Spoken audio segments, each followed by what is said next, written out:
say. Let's go to the next tweet. The no single moms thing. Many men don't realize that a full 86% of women will have a child in her lifetime. By 40 is a statistic, 86% by the age of 40.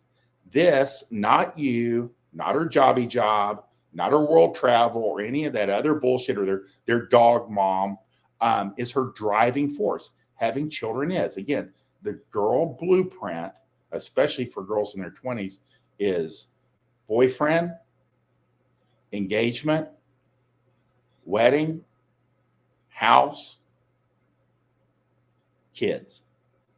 Babies are the only reason that any of that other bullshit is happening.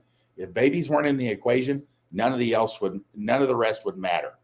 So realize that, especially when you're dealing with, like I always say, up until about 35 or 40, having a no single moms is a fine, what would you say, policy. And a lot of guys do fall, and it's understandable.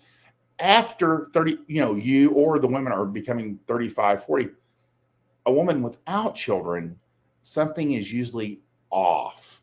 So you kind of have to, like, at least be, if you're open to it, expanding your horizon.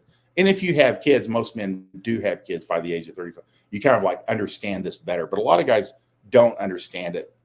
But again, they're 25 and they are still, as they should be, in the no single mom category. But again, almost nearly all women will have children. It's what they're here for. And guys, once you kind of like realize that, you go, oh, I mean, the only reason she's talking to you is eventually to have a boyfriend, to get engaged, to get married, to buy a house, to have kids. The house when you see these girls, this is such a big deal now. Single men don't need houses. What do you need a house for? So you can be stuck, so you can pay $100,000 down that you could use for other things, buy a nice jet ski. Women buy houses, especially single women buy houses, because they start seeing themselves running out of time. So if they already have the house, they can find the guy, have the wedding, and they can skip the 2 years to get to the house. Then they're in the house for 2 years. They knock a full 4 years off the cycle, because you usually look at about 1 to 2 years for everything. And that's why women are so adamant about, like, well, I'm 35, and they never say it, but they don't have any prospects. I think I'll buy a house. So now they can meet the guy, get pregnant, and then they've got the house and the baby. It skips a step. That's why guys don't need it. What are you going to do in the suburbs? Drive, shop. So it doesn't make any sense. But just know that a full 86% of women eventually have children. The vast majority. And of the women that don't have children, of that 14%, 10% usually try. And for some reason, they don't have kids due to physical or, economic or psychological problems.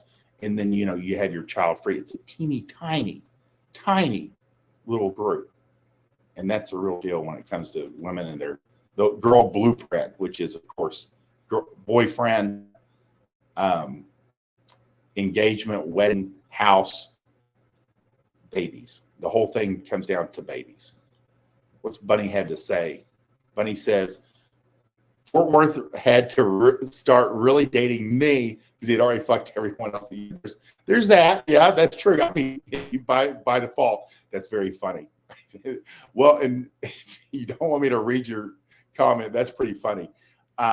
Again, women who know you have options are going to be on their best behavior. I think the way it should be. If they kind of know that you have lots of options from the beginning, they'll tend to be on their best behavior. If you surprise them, they think you're exclusive, then you let them know that you have lots of options. You're probably going to get a lot of anger. So always kind of like be upfront about where you're at. And generally, if you follow most of our stuff in this world, you will very quickly realize that it's best if girls, you're upfront and honest and forthright about what you're here for. And then things can develop. If they want to stick around, they'll stick around. And if they're not interested in anything long term, that's fine too. Let's see, we got time for one more